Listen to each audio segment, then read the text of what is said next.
Oh, it's fun to hunt and shoot a gun, or to catch a rabbit on the run. By Magpie Mountains, all amen. Chapter 2, July. Millie goes and has herself a little weep on Alice, who pats at her and coos, soft and warm as any morning dun.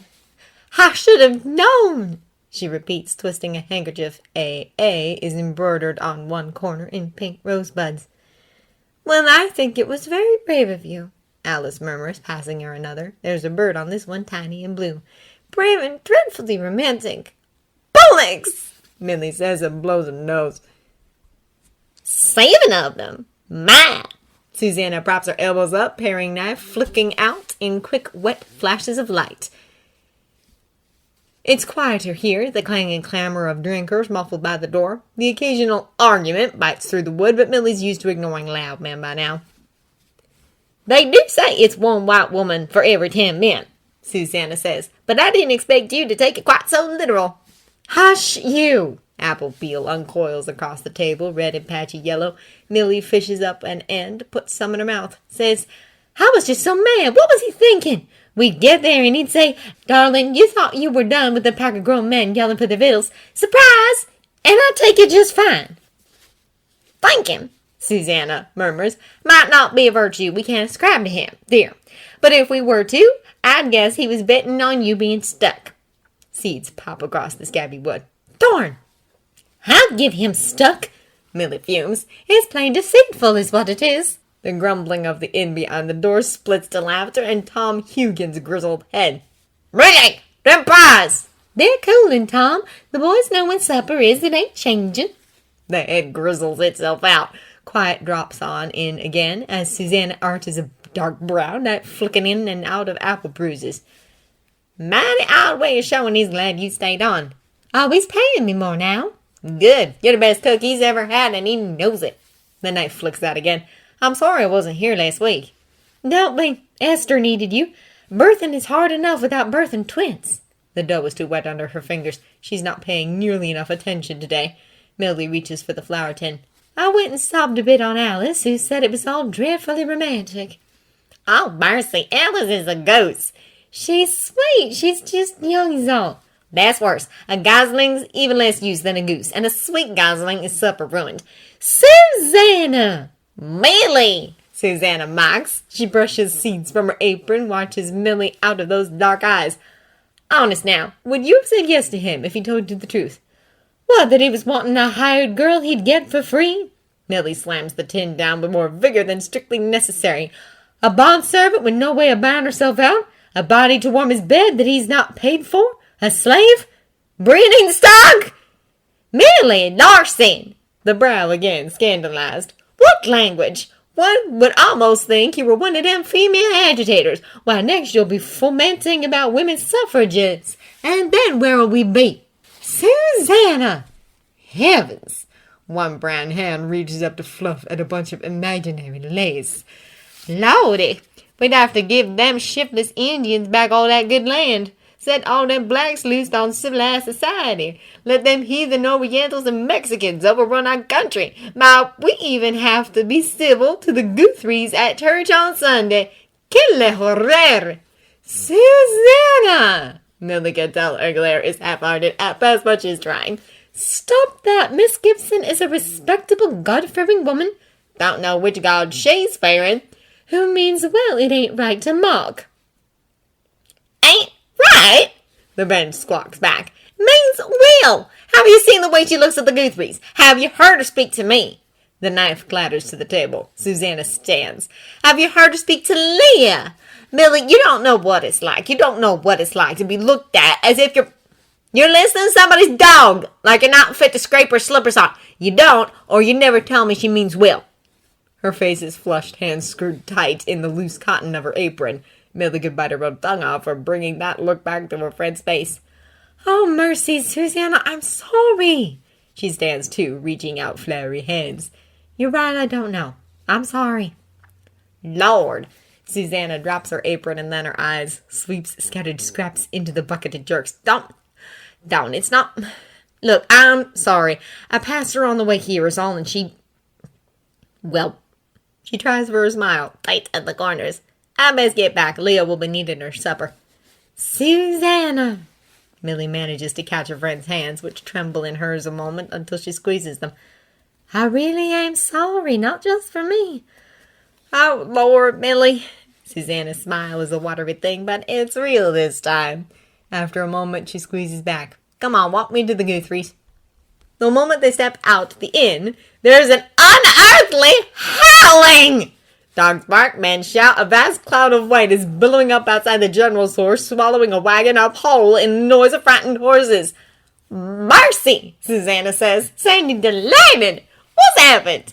How don't the horses reappear, dragging the cloud with them? Adam's gonna whoop me into next year! The cloud shrinks before the horses vanish again in a torrent of tangled curses and whinnying. Millie jerks. Did you hear? Adam's gonna turn me into buckskins! The cloud howls directly before a gangle of limbs dances out with a tub that's throwing white fog everywhere. Flour is danceled across the wood, and just like that, everything becomes clearer and hazier. Adam's gonna make me into tater stew! The gangle gargles, barreling backwards. Just before it vanishes into thick air, Millie makes out a gleam of copper. Oh, mercy! Hold this, she says and shoves her basket at Susanna. I've got to... The flour cloud is heavy around her, swirling away like fog as she plunges in with her apron over her face.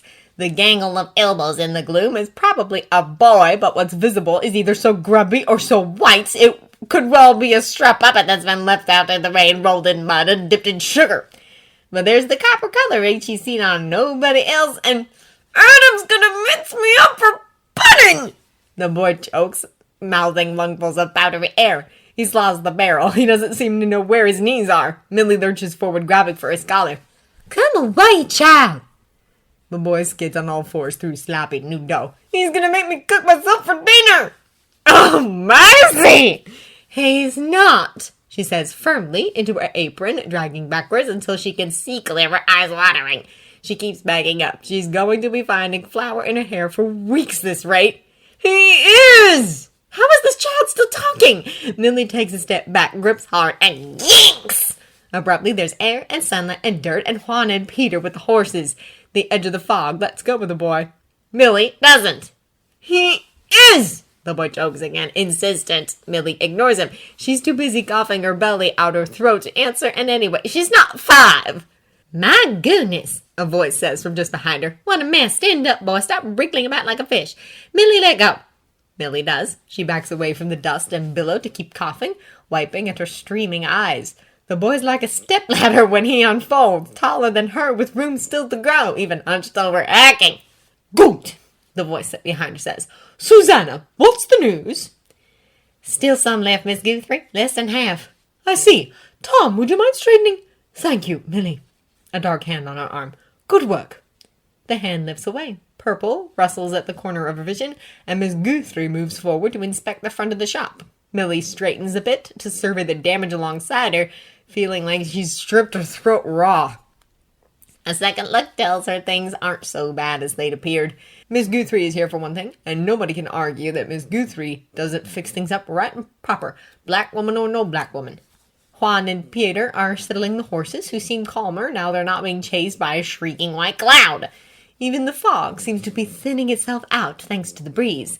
Everything is dusted with flour, of course, and the windows of the general store will need a good cleaning, and there's a few toppled tubs in the street, but not much else seems hurt. Millie thanks the Lord for small mercies, and looks about further, finding Tom straightening the barrel, and Susanna stepping back, freeing her handkerchief from her face.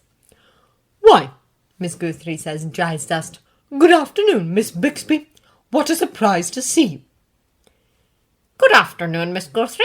Miss Bixby's voice is stiff as she picks her way around the side of the building, skirting the edges of the loosening fog. She's more flushed than usual, Millie notices, and her usual neat braids askew. I don't know as it's surprising myself. We was both out back sorting stock is all, Pa and me. I was up a ladder is all. By the time I got myself down, of course, we was... Susanna McLuhan! Don't think I don't see that face you're making. I won't be having with your cheek. Sorry, Miss Bixby. Miss Bixby pats at her hair, going redder as she finds loose pins, as hastily, What has that Punterby boy gotten up to now? Lost half a barrel of flour and made himself into a biscuit, seems, Milly says, smacking small clouds from her skirts. Beside her, Miss Guthrie turns, slow and stately as a ship changing course. "Milly," she says, "the Pontaby boy will need a good scrubbing, and you look as if you need some dusting down too. If Tom can spare you—" "He can a bit. I'll take this one to Ham Eyes." "Good. Susanna, Leah should be wanting her supper now, yes?" "I believe so, ma'am." "Good. Tom, would you mind very much taking this barrel?" Susanna sidles over as Miss Guthrie glides away, still issuing decrees like requests. "There's our marching orders," she says. A soft puff of flour lifts up as she hooks the basket over Milly's arm. "Here's your bacon. You keep that Pontaby boy clean, then." "Susanna!" Yes, I'll come help when I've put Leah to bed." Milly sighs. "I'll be grateful." She turns to the Pontaby boy who... Oh, mercy, is the child trying to snip her hair? Was he raised by wolves? She takes him firmly by the arm, rather than the ear, the way she'd like, and steers him like she would one of Miss Martinez's brood. "Come, what's your name, child?" "Gideon." "All right, Gideon. Miss Guthrie looks to be taking care of your mess here, so you come along with me." Scrubbed and soaped and shaved at the pump outside Ham Ma's laundry, Gideon Pontaby is a surprisingly good-looking boy, even goose-pimpled up in one of Mr. Lim's spare blankets. That red hair gleams like a new kettle, and a grin keeps growing across his face as he tucks into a flapjack, stuffing like he's been starved for weeks. She'll have to bake Rachel Guthrie something else instead, with the way he's eaten, although she doubts he'd get through all the flapjacks and a whole apple pie himself in one sitting. "Mother!" Gideon says, mouthful. Crumbs spray the dirt. He shoves a hand at the basket, but Milly's too quick for him, smacking him on the wrist. He yelps and snatches it back, eyes going big and betrayed. "Ain't you got manners?" she demands, holding the basket out of reach. "Don't you know how to behave civil with food that's not yours?" He looks at her mutely. Good grief, he was raised by wolves. "You ever heard of the word please?" she says. "Or thank you?" He brightens, nodding. Swallows. "Used to. Ain't heard it so much after Ma died." "Oh, mercy." "When did she die?" "About 12 years ago. Fever got her. Near got Ephraim, too." He rubs his nose, looks longingly at the basket. "Pa died after I was born. Was mostly Adam raised to sea, and there ain't much time for civil on a farm." Wolves is right. The Gunnarsons are farmers, as are the Kowalskis and the Brownings and half the townsfolk hereabouts, and they're all civilized enough to say good morning when they pass them on their manners at the barn raisings and visitings. Still, Adam must have been barely a boy himself when his ma died, she thinks. Barely a boy raising 6 brothers, all on his lonesome, way up in the mountains with a farm to keep and land to tend and no family or friends around to make the work less hard. She swallows down her sympathy. It doesn't excuse the way he treated her. He knew what Corton looked like from his talk of walking her home after church and sitting in her parlor. He just up and decided she didn't merit it, is all. It still makes her mad, even a couple weeks out. She's not wasting good feelings on that kind of disrespect. "Can I—" Gideon tugs on her sleeve, his face screwed up with memory. "Can I please have a biscuit, Milly?" "May I?" "May I?" Obediently. Milly holds out a flapjack and waits. Gideon stares at her a second, and then his face clears. "Thank you," he says, civilized as anything. Milly beams at him. She catches herself doing so as she hands it over and catches her breath as well. Oh, mercy, she's training him like a puppy, and she can't be thinking that way of a human being, can't she? It ain't right. Pa would be sore disappointed. But how else is this boy to learn if nobody else will teach him? "Gideon," she says, to keep herself from fretting over things she can't fix, "is," a deep breath in, "Adam gonna beat you when he learns about the flower?" Gideon's eyeing her again, as if she's the odd one here. "Nah, he's gonna be mad, though. I'm gonna be on cooking duty for the next year." He hunches up a little more the blanket with its strange foreign scribbling sliding down his shoulders. "Well, joke's on him, ain't it? He cares damn like cooking." Couldn't get a decent meal for love or money, Milly remembers, plunging briefly through a dim, too-hot memory. She pleats at her skirts, thinking hard. Gideon's spine is nobbled out between the lines of Miss Lim's blanket. He's too bony for a boy his age, really. Hasn't he been eating? Adam hadn't looked too skinny to stand, but buckskins hide a multitude of sins, as Dorcas likes to say. Oh, mercy, she's going to do something real foolish, isn't she? She can feel it coming. Gideon, Millie says. She takes another breath in, holds it, lets it out, tries again. Here it is. Gideon, will Adam be less mad at everything if you bring home a pie and a fresh batch of flapjacks?